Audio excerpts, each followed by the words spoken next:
want you to picture a red swing set, okay? So when I was about 13 years old, I remember sitting in my parents' backyard on a red swing set, praying out loud for my legs to grow back. I was tired. I was tired of chasing my friends around town on my prosthetic legs or in my wheelchair. I was tired of sitting alone at the hockey rink, up in the bleachers, looking down at the ice, watching my friends play hockey without me. Now, this wasn't the first time I had prayed this prayer, not even close. But it was the last time. Something changed. To explain that, I should probably go back a little bit. I wasn't born with a disability. I grew up in a big family in a small town up in Canada, and I had what seemed like a pretty normal childhood. As a kid, I loved any sport I could get my hands on, but as a Canadian kid, I was raised on hockey. And I didn't so much love hockey as crave it. I mean, I needed hockey. When I was 9 years old, I was hit by a car, and I lost both my legs below the knees. And in losing my legs, I lost my independence, I lost sports, I lost hockey. It was a really hard time. Mercifully though, just a year later, I was introduced to wheelchair basketball at a summer sports camp. And I remember that day very vividly. We were outside having lunch. It was a sunny day. We were in this parking lot and we went inside. So we went from the bright outdoors right into this dark gym. And it took a few moments for my eyes to adjust. When they finally did, I saw basketballs lying on the court and a little mini basketball hoop. And so I leaned over in my wheelchair and I picked up a basketball and I put it on my lap and I wheeled over the basket and I took a shot and it went in. So I grabbed the ball and I did a little loop and I went in and hit another shot. And then I took that Batman hat and flipped it around backwards, did a big loop, picked up some speed, came in, hit a layup. I mean, that was it. I was hooked. I would describe the feeling to you, but it was kind of indescribable. I felt light, I felt free. And so you think that's it. This kid's a baller now. He's off to the races, his Paralympic journey has begun. Well, it wasn't quite that simple. Because for a long while anyway, I couldn't give up on that hockey dream. And so I got fitted for prosthetic legs. And I slowly, painfully learned how to walk again. But I'll be honest with you, I didn't care about walking. I wanted to run. I wanted to jump. Most of all, I wanted to skate and play hockey. I couldn't do it though. I tried and I failed over and over again. And if the feeling of playing wheelchair basketball was like the weight of my accident finally lifting, the feeling of skating on prosthetic legs was just the opposite. It's like a burden. And so that brings us back to that red swing set and that prayer. And, here I was, this kid who loved wheelchair basketball, who was doing great. And yet I would have given up wheelchair basketball in a second to have my legs back. Just wasn't ready to accept my story. And then something happened, something amazing, something pivotal. And it started with me doing something that I'd never done before. I wore my prosthetic legs to wheelchair basketball practice. So I came into the gym, I took my coat off on the sideline, and I wheeled onto the court wearing my prosthetic legs. And I grabbed a ball and I started to warm up. And this surprised everyone, including my coach, Jeff, who wheeled over to me and he pulled me aside away from the other kids and he said, "Pat, the legs are awesome. I'm really happy for you.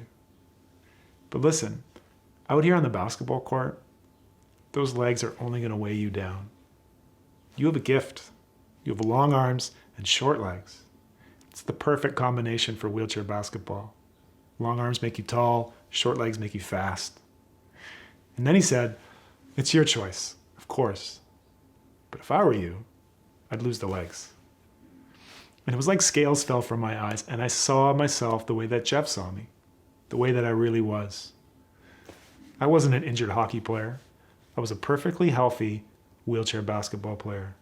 I was whole, I was complete. I may have been missing my legs, but I had everything I needed to be a great athlete, to be a future Paralympian even, Paralympic gold medalist. That conversation with Jeff It didn't change my circumstances, but it did something maybe even more powerful. It changed my perspective. And so I stopped praying for my legs to grow back. Yes, they would be nice to have, even now. But I don't need them. I finally hopped off that red swing set. I jumped in my basketball chair, and I kept wheeling forward. And within a couple of years, I won the World Junior Championships with Team Canada. And then I left that small town for the University of Illinois on a wheelchair basketball scholarship. And then I made the men's national team. And we went on to reach the podium at 4 consecutive Paralympics. Gold, gold, silver, and gold again. So yeah, we won all the things. And I think one reason we were able to do that and go on such a long run was that as a program, as a team, we stayed hungry and we stayed curious. We were always wondering, can we get better? Can we repeat? And eventually it became, can we change the game? And it was like once our potential was unlocked, that potential was like a bird escaping from a cage and it just took off. And we said, let's go chase that thing. Let's work so we can find out where our potential might lead us. And to a great extent, we were able to do that. And I think that's often how great teams sustain excellence. Curiosity, lifelong curiosity. And you know what? It's a habit worth nurturing, not only because it helps you and will serve you well on the court, it'll serve you well off the court too. So yeah, I've had a lot of success since that swing set, but you know what? I still struggle. I still find myself distracted by what I can't do instead of focused on what I can do. And I'll give you a recent example. About a year ago, we had just won silver at the Pan Am Games, which meant we had qualified for the Tokyo Paralympics 2020. So we're about to hit the home stretch towards Tokyo, and I was feeling great. I was playing well. I was in great shape. And then the pandemic hit and lockdown. And like everyone else, my plans were suspended and I was at home, locked out of my gym, couldn't train. I got really stuck. And so one day I'm on my phone scrolling through Instagram and I come across this post from LeBron. And it was video of LeBron working out at home in his home gym, in his multi-million-dollar Los Angeles home. And I looked up and I looked around my New York City apartment that I share with my wife and 3 kids, and I saw a medicine ball and some exercise bands and a spike ball set. And then I looked back down at my phone, and guess what? I was right back in the red swing set. Envious, distracted by all the things that LeBron can do and I can't do, which is a lot of things, by the way. In this moment, though, when I was down, my wife came along and she gave me a huge assist. She said, well, what can you do? What do you have to work with? And she looked around her apartment and she saw that same med ball and that same spike ball set, and she designed some workouts. And so we put a show on for the kids and we shut the door and we got to work and we did these workouts together, and she got me moving again and got me training, got me unstuck. Here's what I want to say. You can be that person, that leader, that teammate, that coach who finds ways to steer the conversation towards those kinds of questions. What can we do? What do we have to work with? How can we lean on one another?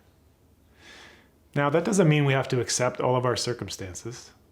If our circumstances are bad, if they're unfair, if they're unjust, we can and should work towards changing them. But sometimes we can't change them. I couldn't skate anymore. I'd certainly never be able to dunk, but I got an assist from Jeff, and that helped me change my perspective and see my circumstances in a new light, and that gave me hope in a new direction. In big or in small ways, you can do the same for someone. One spin of the wheel, one assist at a time. So my faith tells me that God heard my prayer that day on the red swing set. My suspicion tells me that my earthly father, Vic, my dad, might have heard the prayer as well. Because not too long after that, a load of lumber arrived at our house, and my dad started building a deck in our backyard. And when he was done, The red swing set was gone, and in its place was a basketball hoop. Amen to that. Peace.